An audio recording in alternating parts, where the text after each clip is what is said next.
Hello and welcome to a very special episode of Nothing But the Truth. On Tuesday, the Modi government marks 1 year in office. What sort of government has it been? What are its successes? What are its disappointments? Those are the key issues I shall put today to Finance Minister Arun Jaitley. Mr. Jaitley, as you prepare for your big day on Tuesday, your critics as well as some of your supporters like the Bharatiya Mazdoor Sangh and the Bharatiya Kisan Sangh say that you're pro-rich and anti-farmer. And many industrialists are now beginning to be a little disappointed by the delivery. They're worried about the pace of reforms. Are you worried that as you approach this anniversary, you could be falling between two stools? Can I tell you the contradiction in your question? There is a category of people who's uncomfortable with Mr. Modi or the BJP being in power. That includes people along a various cross-section. Even though the government has done phenomenally well, and I'll make that good, they are struggling to find a point of criticism.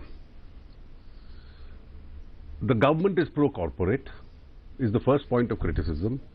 And in the next breath, those including Karan Thapar say, the corporates are anti-government.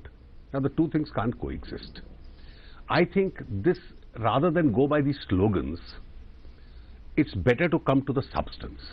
What this government has done more pro-poor schemes than any other government in the past. This government has done more to expand the Indian economy than any government in the recent past. In which case, are you worried by the fact that someone like C.K. Saji Narayanan, a former president of the Bharatiya Mazdoor Sangh and the BMS is a critical part of the Sangh Parivar, has gone on record to say this government is beholden to corporate interests, and on Tuesday, when you will be celebrating 1 year, the BMS will join with other units to protest against you. Let's be very clear. The BMS is a trade union. It's a workers' union. The BMS works in a field which was conventionally dominated by the left. The BMS has a part of its charter to watch the labor interest. The BMS has become much bigger than the left unions today. It's the largest union in the country. And I must credit the BMS for making a space for itself there. The BMS obviously has the sectional interest of labor in mind, and conventionally those working in the field of labor find it difficult to just digest economic reforms. That I can understand. But that's, if you can understand that, you know the answer to your question. Except for the fact that it's not the BMS alone out of the Sangh Parivar that are critical. Swadeshi Jagran Manch, even conventionally, when the Congress started reforms in 91, the Intak exactly didn't praise them. During Mr. Vajpayee's government, when we continued the reforms, the BMS was even then critical. We can live with a little criticism of the BMS, but I must commend the BMS for the good work that it is doing in the labor field. It's a part of its charter. I've had a series of meetings with the BMS representatives. I've explained to them, and I find them extremely reasonable people who understand the economic necessities of this country. But the combination of BKS, BMS and Swadeshi Jagran Manch, does it not suggest that there is an element of opposition or resistance within your own Sangh Parivar to your policies? There is none. We've been talking to all our friendly organizations, explaining to them, since they work in different sectional fields, obviously they'll have issues of concern and they may even make a criticism to that effect, and we take that criticism as constructive, as friendly, and we respond to them. We try and accommodate as much of their interest as possible. Now, at the other end of the spectrum from the BKS, the BMS and the Swadeshi Jagran Manch is Rahul Gandhi. The press believe that his characterization of your government as suited-booted, or his claim that you care more about Adani and Ambani than Aam Aadmi, has rattled your party. You see, he represents a political party which in 10 years of power showed its complete commitment to crony capitalism. Spectrum was crony capitalism. Coal block allocation was crony capitalism. All the wheeler dealers and the middlemen, all the CBI prosecutions of ministers, civil servants, industrialists, the kind of environment that crony capitalism creates was prevalent. Today, it's the complete reversal. And the reversal is, we take policy decisions which expand Indian economy. I have no queues outside North Block or South Block. All FIPBs are cleared. All environment subject to the guidelines are cleared. Nobody needs to visit our offices. So we are concentrating on policy, which is a reform policy, at the same time concerned about the social interests of the weaker sections of the society, but No one industrialist in this country can say he controls or regulates government policy. So are you saying to me that Rahul Gandhi's so-called taunts about your Prime Minister and your government have only attracted attention in the media? They don't affect you either in North or South Block or in 7 RCR? They don't at all impact on us. The difference between the policies of the UPA and the NDA is the difference between crony capitalism and liberalization. The two are entirely different. UPA represented in its 10 years crony capitalism, and I have made that good just now in the last question to you. We certainly represent reforms and will continue on that path. Let's then move beyond this question of perception to the actual handling of Parliament, which is another area where a lot of concern has been expressed. Now, as leader of the upper house, handling the Rajya Sabha is one of your responsibilities. There is a view that because you don't have a majority in the Rajya Sabha and because you're unlikely to have one for maybe 2 or 3 years, you should have been more accommodating. You should have reached out to the opposition, which people feel you haven't. Would you accept that perhaps your handling of the Rajya Sabha could have been more accommodative? The truth is completely the opposite. In last 30 years, both houses of parliament have not done as much work as they have done in the last 1 year. The last session, one of the houses spent 127% of its working time. That is, they worked beyond office, the normal parliament hours.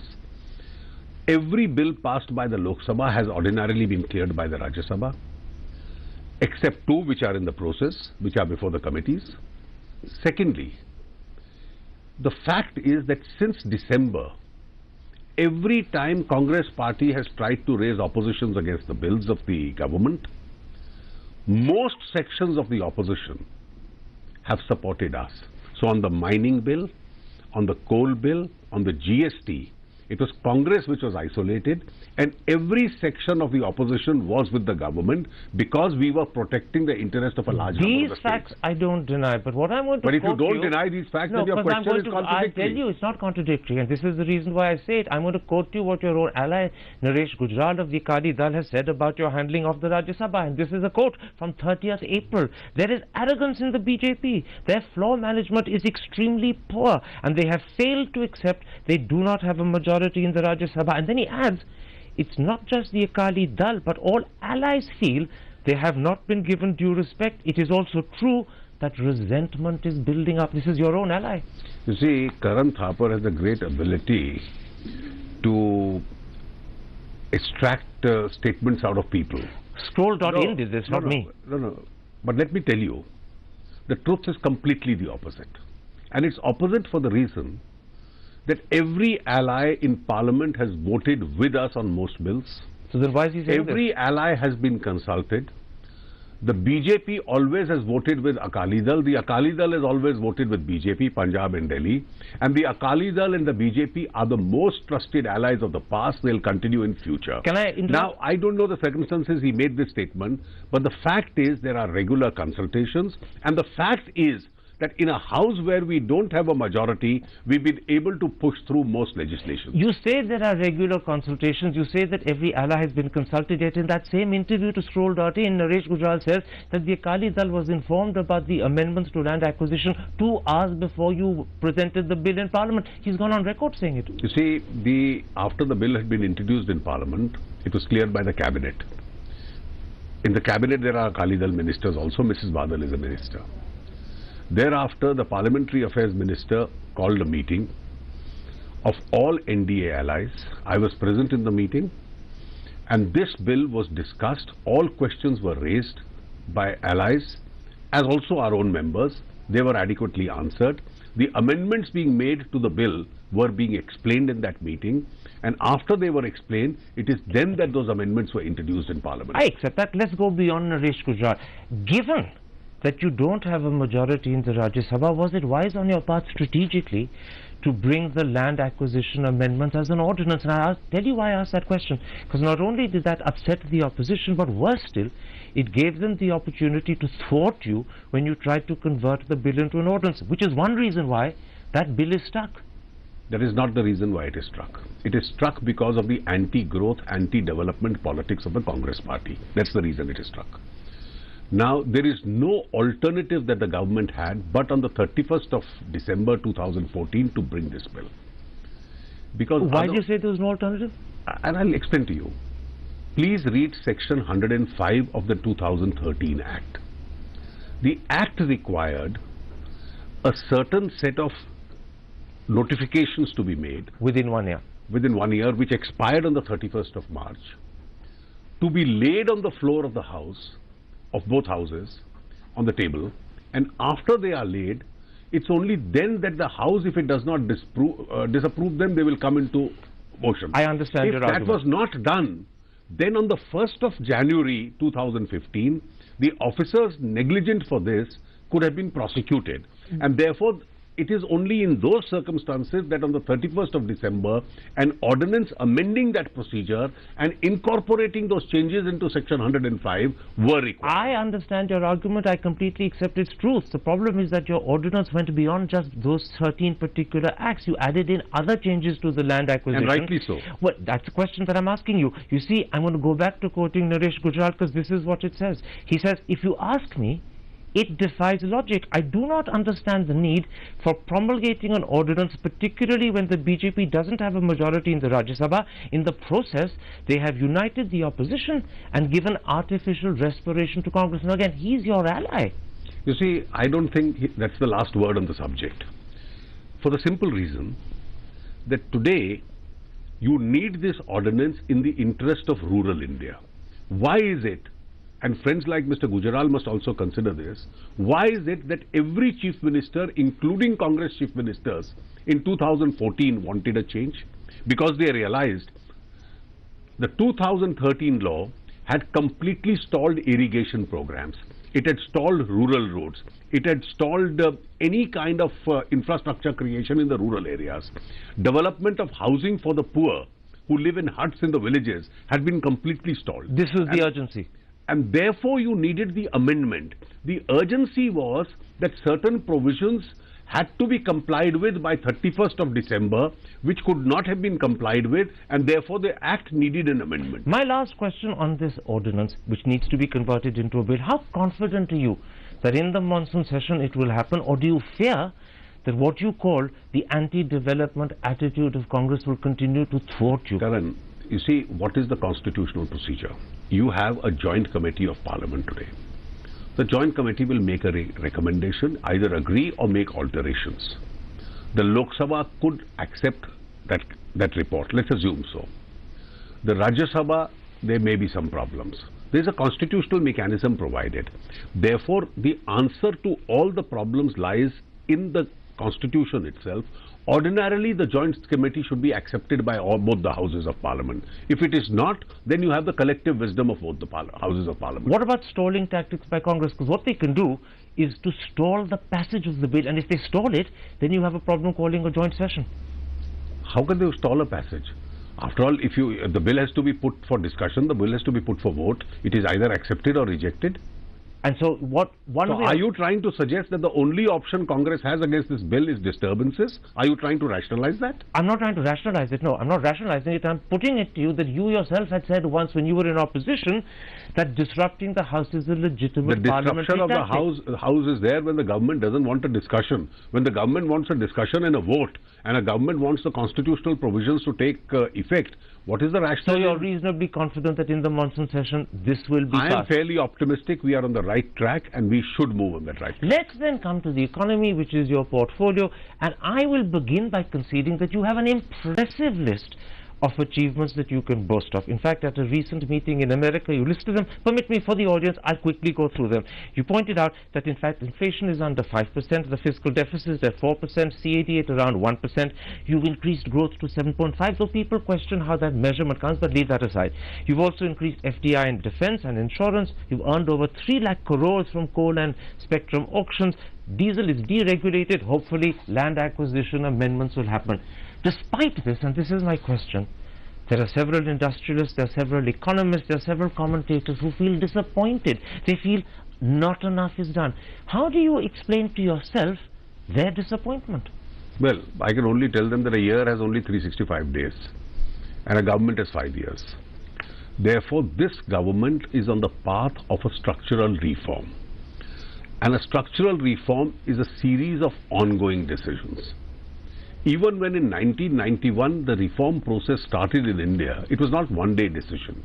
It had to go on. It had to go on through successive governments that it happened. So they are being impatient. Therefore, no, I'm not saying impatient. What is important is A, decisiveness, B, transparency, C, direction. And this government on all three counts, and also speed. Therefore, on one hand you accuse me, why ordinances, you should go slow. On the other hand, you can't accuse me, why are you going slow?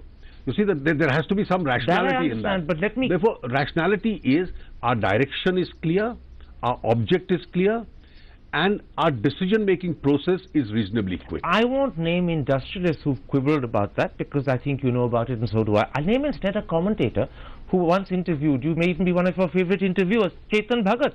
This is what he said to the Times of India on the 16th of May. Global investors are fleeing India. The world media is giving up on us and our youth don't see jobs booming. Neither the corporate sector nor farmers are happy. Chetan Bhagat. I'll just give you the facts. In the first 1 year of this government, where there is a global slowdown, where we inherited a domestic slowdown, in terms of investment, this country got 350 proposals before the FIPB. This is FDI. Almost one a day. This is in addition to what we got through the automatic route. In the very first year, foreign direct investment went up by almost 40%. We've made, despite resource crunch, a huge amount of investment into the infrastructural areas so that we can grow. Our growth rates are, compared to anywhere else in the world where there is a slowdown process, India is considered the bright spot. Now, if the world wants to flee India, they certainly can't be investing in countries which have a negative rate of growth today. And therefore, compared to all our other competing investment destinations, India lays ahead. But I have always said that even at 7.5%, I am certainly not satisfied because I do believe India's potential is far more, and I have a longer list of reforms for the second year and the third year, which is certainly ready. I'll come to that longer list because I'm interested in getting some sense of what they are. But first, let me put something to you. There's no doubt that if you locate India university in the globe, we're doing a lot better than most other countries, probably than all other countries. Yet, and this is the truth, corporate investment in India is flat. As the Business Standard points out, whether you look at the last quarter or you look at the whole of the last year, yes, corporate investment is flat. See, Why? Why? I'll tell you. When you emerge out of a slowdown scenario, public investment has to increase. And for public investment to increase, infrastructure is the obvious area. Social sector schemes are the other areas. And therefore, I have re-regulated the path as far as fiscal consolidation is concerned, so that I have more money to invest in these areas. It's only when you invest, and don't forget, I inherited a 6% NPA for the banks. The banking industry was in a dire crisis what we inherited. You brought it down to 5.2. Now there's a slight improvement. I am still not smiling because I don't consider it a pattern. So I wait for 2 or 3. corporate investment needs time before it picks up. It needs the banking support. It needs domestic money to be available. Corporates have stretched themselves, and therefore you rely on a lot of resource outside the country to come in, and a lot of public investment to be put into these So areas. in other words, you're saying corporate investment will pick up, but be patient, give it time. Everything that I'm doing will lead to it.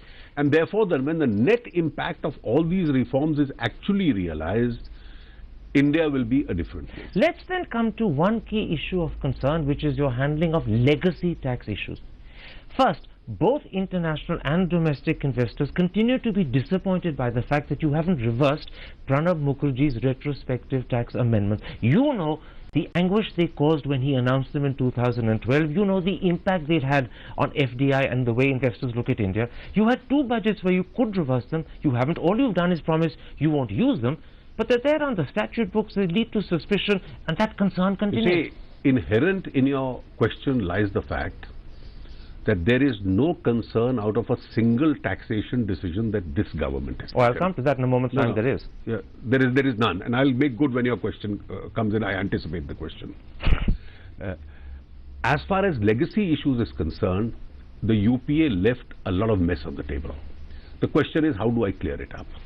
On retrospective tax, what was my announcement on day one? This government will not legislate retrospectively in taxation issues. We have not. But why not revoke it? You see, the revocation, there are ongoing legal disputes going on. After all, there were a set of legal disputes on legacy issues going on. Some of them have been resolved in favor of the assessees. I took an objective assessment of the issues which have been resolved in favor of the assessees, took the issue to the cabinet and decided not to file an appeal.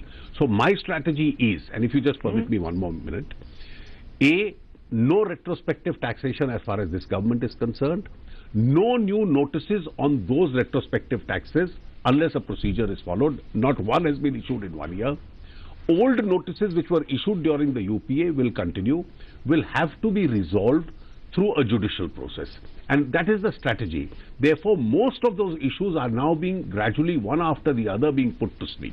And you're hoping that investors internationally and domestically will accept that when you say you won't use this power, even though it exists, you mean it and you won't go back on it. Retrospective taxation has ceased to be an issue as far as this government is concerned, even vis-a-vis the investors. Okay. The investors have met me. They are all satisfied, taking recourse to their own legal process against the UPA decisions.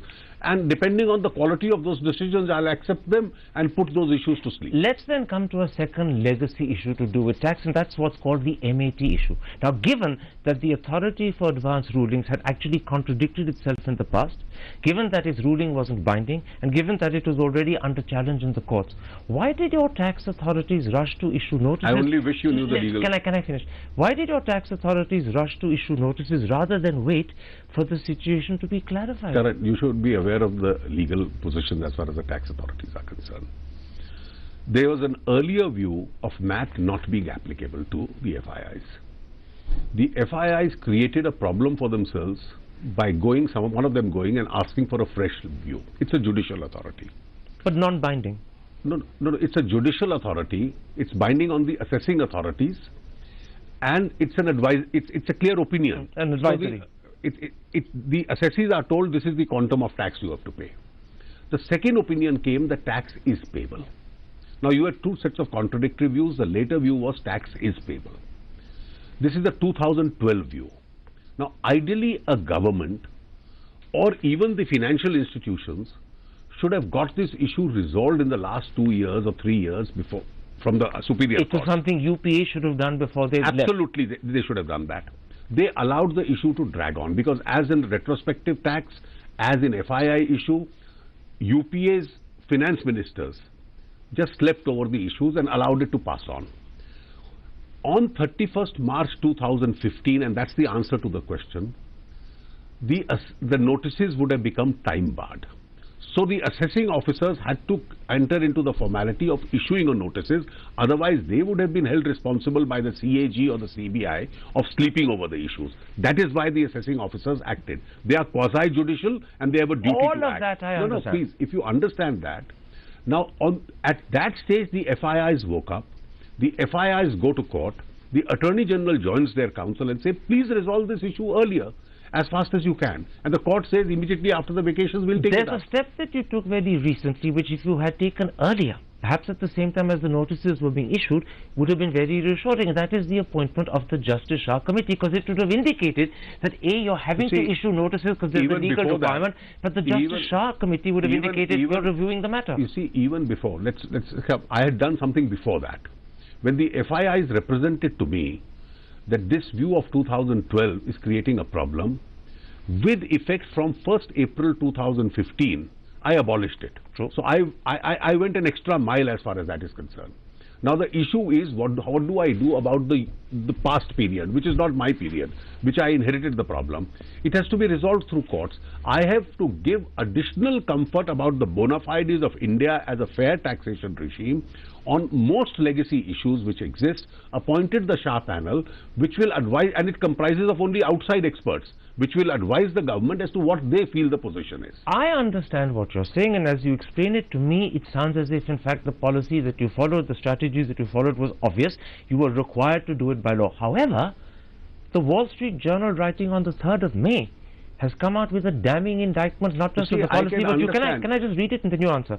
This is what it says. It says, India is acting like a rapacious banana republic. The finance minister doesn't seem to understand that capricious tax policy drives away the investment needed to modernize India's agriculture and manufacturing. And then it ends by saying, Mr. Modi needs to bring his finance minister into line or replace him. That's the Wall Street Journal. I wish the Wall Street Journal or the author of the article had realized that it's a problem created by an earlier regime. It's not a problem which is here. My responsibility is to clean up the mess left behind.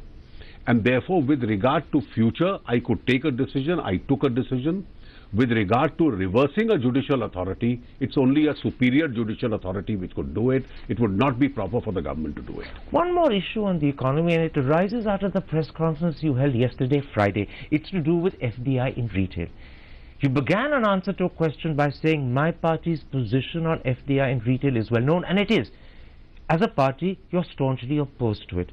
But the intriguing thing is that after that, this is what you said.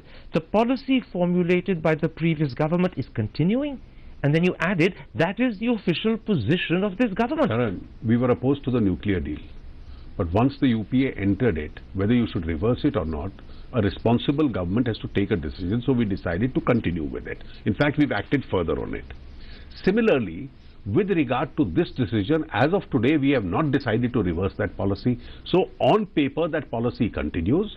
But I was candid enough to say my party was not in favor of it, but the old policy is continuing. That's factually the truth. There's something very interesting and very honest about your answer. I can't say that I've changed my views. My views are what my party's views are, but at the same time, we have not reversed the old policy. Absolutely. Just as you didn't reverse the UPA's policy on civil nuclear, you haven't reversed the UPA's policy on FDI in retail. I'm glad you understand that. Which means that, in effect, just as people say you did a U-turn on civil nuclear, you've done a U-turn on FDI in retail. It's not a U-turn. A continuation of the past. You see, when you are in government, you have to realize that people have acted on basis of a policy. Now, the civil nuclear deal, the consequences of India reversing it could have been extreme, and therefore we decided, as a responsible political party in power, there has to be a continuity of government to respect the decision that the UPA government has taken. So India's doors are open if Walmart or Carrefour were to decide they want to come in and do FDI in retail. I owe it to all investors to make it candid, absolutely clear, that the Department of IPP's circular clearly indicates what the old policy is. But I have put a caveat to say that the present party in power, as a political party, we have never been enthusiastic about this.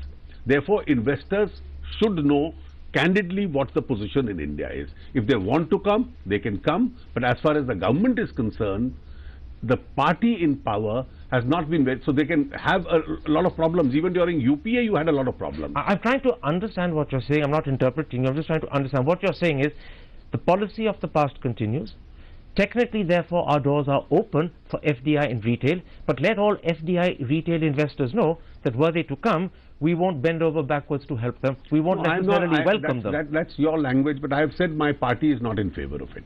Okay. And therefore, I have made that position abundantly clear. One other question, and this is to do with cuts that people believe your budget has imposed on several ministerial allocations, which have, it's been argued, affected critical schemes for the poor, such as drinking water, health, women and child welfare.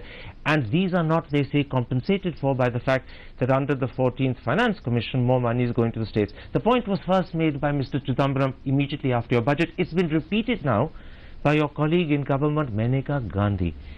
Mr. Chidambaram may be making politics. What's your answer to Maneka Gandhi? Well, my answer is not to individuals, it's on an issue. In each of these sectors, the actual spending is going up.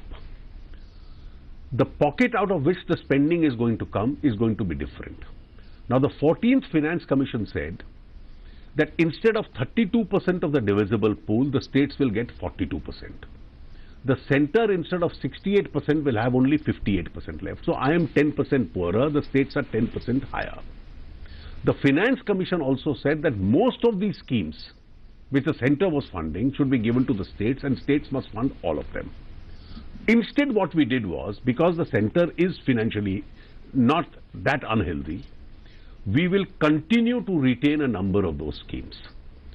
So some of them we will fully fund, some of them we will partly fund, and 8 of them will be transferred to the states. Are the states going to fund those? Because the states now have a larger revenue, and the states will bear. Are you hoping they'll fund it, or have you What do told you mean them? hoping? It's a reality. They have Therefore, to fund it. They have to fund it. Therefore, if you want the state scheme in the state, the size of the cake has increased, the size of the states has increased. So instead of the entire money coming out of the right pocket, some of it will come out of the left pocket also, because But it will come either way. Because more money has been put into the left pocket this time, and in the sector a larger money will come in. So Mrs. Menaka Gandhi's ministry will fund part of it, the states will fund part of it, the sector will get much larger money. And the schemes that she's talking about won't be affected adversely. The schemes will be stronger than what they were in the past. One last question on the economy before I come to important social issues that the media and civil society is concerned about. One of your critics has said to me that your economic policy is directionless. His words were that it's a bit like the pieces of a jigsaw puzzle lying on the ground. The government doesn't have a big picture, therefore it doesn't know how to put them together. I don't know what the direction of that critic is. The economic policy, if it has, and that's what I'm being criticized for, certainly a clear direction, certainly a clear pace. Some people may find it difficult to understand. Now, I am in an unenviable position where some people accuse me of going too fast and some people accuse me of not knowing the direction.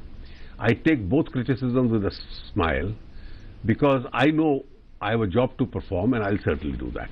The same critic also says that a Trimurti runs the BJP. The Trimurti apparently comprises yourself, Mr. Modi, Mr. Shah. And the critic says that this Trimurti has offended not just the opposition, but intimidated your party. Well, I don't think some questions really deserve a reply. It's factually not correct, because some of the critics themselves are a jigsaw puzzle. Mr. Jaitley, let's take a break at that point. When I come back, I want to turn to a couple of social issues that have deeply disturbed the media, and I believe disturbed civil society as well. Don't go away. There's a lot more still that we're going to ask Mr. Jaitley after the break.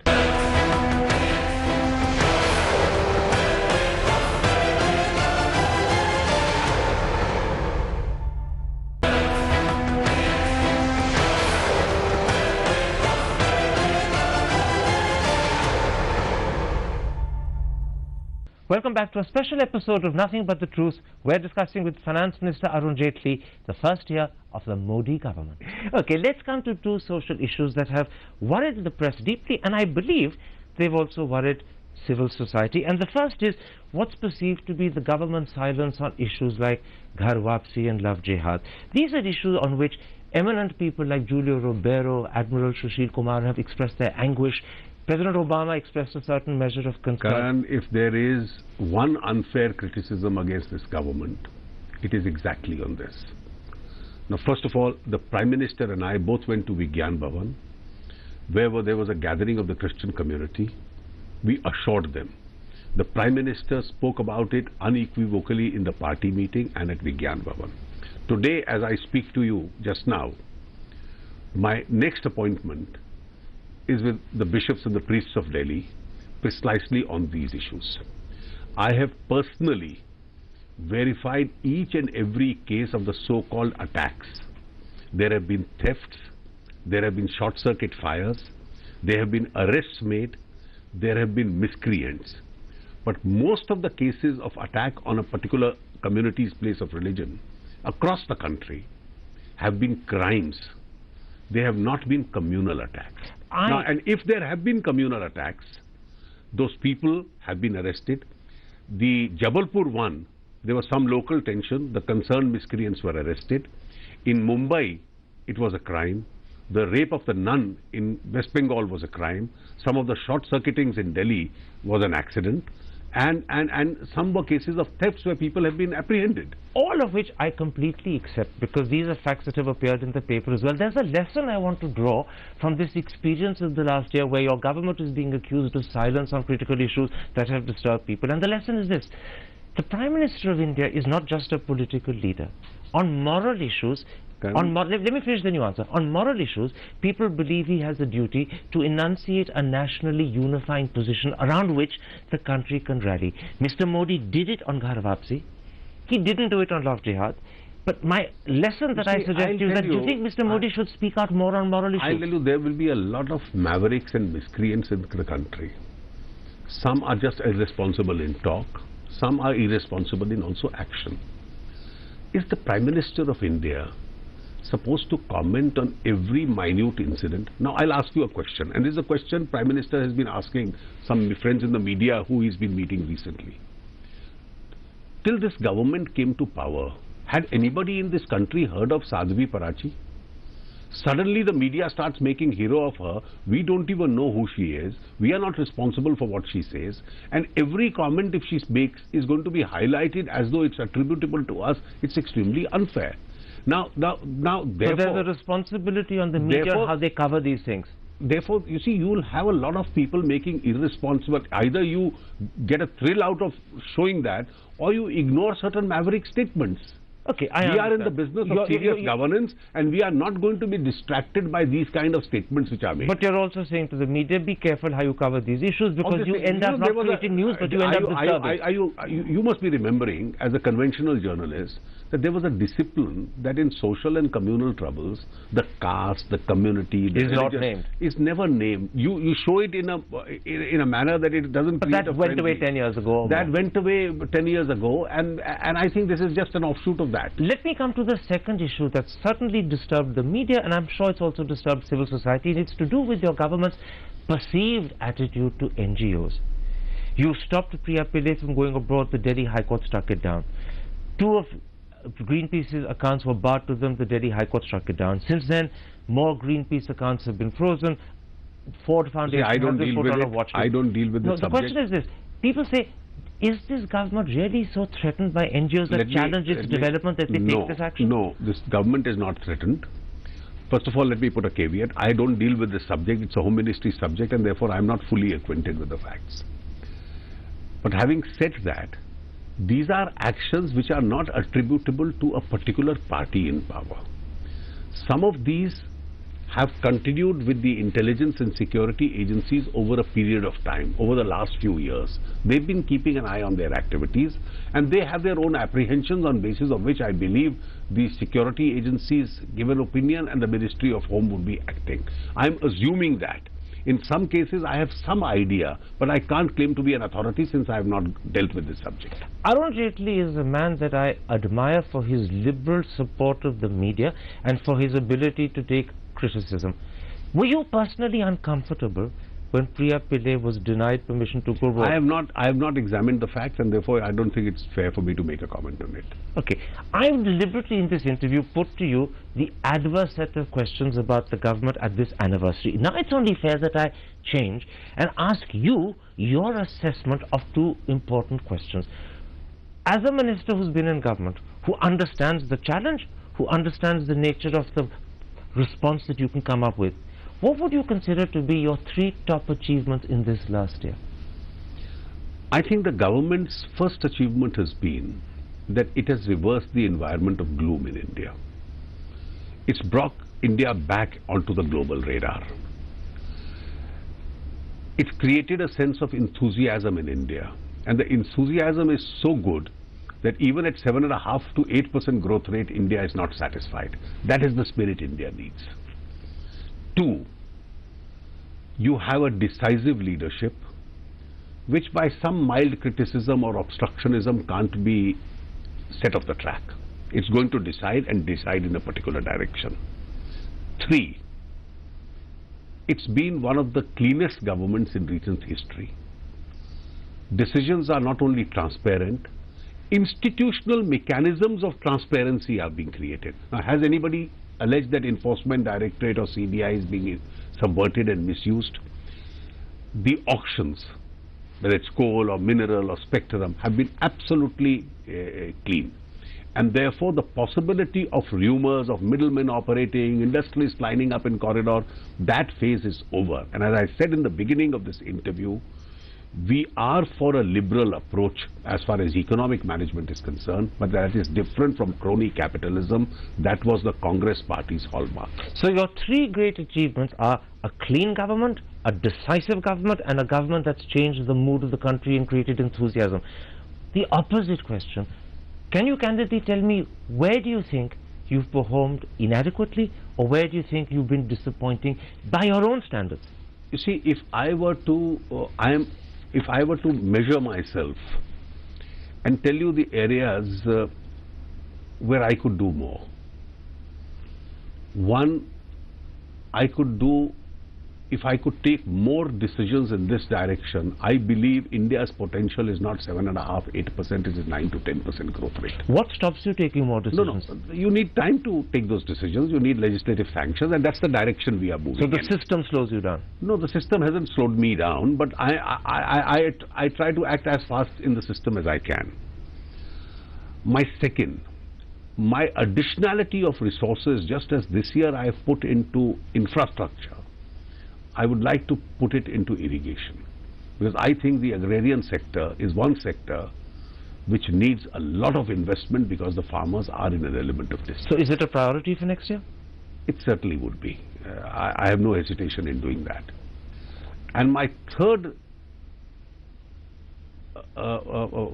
desire would be that we create an environment of greater consensus in this country. We can squabble over domestic politics, but anything that hinders growth, the country should rally as one.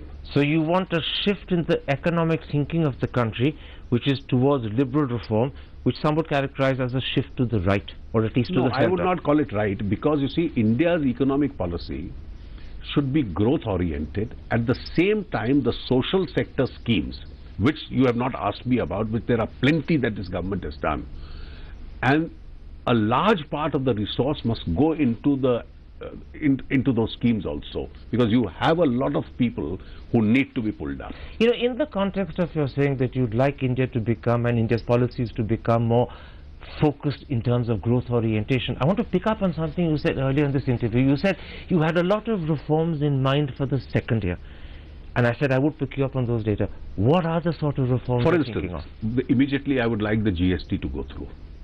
It's the biggest indirect tax. Are you sure it will? I'm reasonably hopeful. Including the 15 states who have to pass the amendments? Half the states certainly would. I have no doubt on that. It's the Rajya Sabha which has to clear it. I would like the land bill, with or without some changes, to go through. I would then like to immediately bring in the public procurement law, part of the transparency process. Resolution of disputes in major contracts which are holding up a lot of stalled projects. I'd like a proper bankruptcy code for India. Which you promised in your budget. Yeah, all this is work in progress, and this is in the pipeline. Will it happen before the end of the second year? I hope so. I have a July deadline for getting the report of the expert committee, and I'm sure this would, we'd probably get it. And then the additional emphasis has to be, besides the Prime Minister's flagship programs like Swachh Bharat, Digital, etc., on manufacturing, with expenditure on infrastructure, and certainly a large amount of expenditure in the coming years on irrigation. This has a potential to up India's growth rate, and if the global slowdown recedes and you have a little global growth, it pushes India up. I'm sure we can achieve the targets. There's one thing you didn't mention in this otherwise fairly comprehensive answer, and that's the possibility of labor law reform. Now, initially Mr. Modi has left it to states like Rajasthan and Madhya Pradesh, and they have done and taken credible steps. Now there's a draft on the Labour Ministry website. Is that just a thinking paper? You see, you will need reforms, but you will need to carry a large number of trade unions and other opinions also with you. And therefore, asking the states to move ahead and allowing sanction to the states is also one option. If the central can make certain reforms, that is, the political system has the will to do it, certainly that's the other course. My last question about the Prime Minister. There's no doubt in my mind that he's dominated the news in this 1 year in a way in which no previous Prime Minister has. He's a riveting speaker, and his is a fairly beguiling personality. Did he do damage to himself with that monogram suit, as the press and the media insist? Well, I don't wish to comment on it because you see, these are small issues which are raised in order to deflect attention. And I think not finding any other area to criticize the Prime Minister, some sections of the opposition picked up on what I thought was a trivial issue. One other thing, he's extremely good with words. He can beguile people with his rhetoric. But sometimes people who are good at speaking get carried away and say too much. In Korea, when he said that before he came to power, people said, what sin have I committed that I'm born Indian? No. I can accept that he was misunderstood. No. But do you think he needs to be more careful with his words? No, I think we have to be fair to the Prime Minister. What exactly he said was just what I have told you in the course of the interview, that what was an environment of doom and gloom has now become an environment of enthusiasm. It's that point he was making. Now some people misinterpreted the point. Arun Jaitley, a pleasure talking to you. Thank you. You're watching India Today.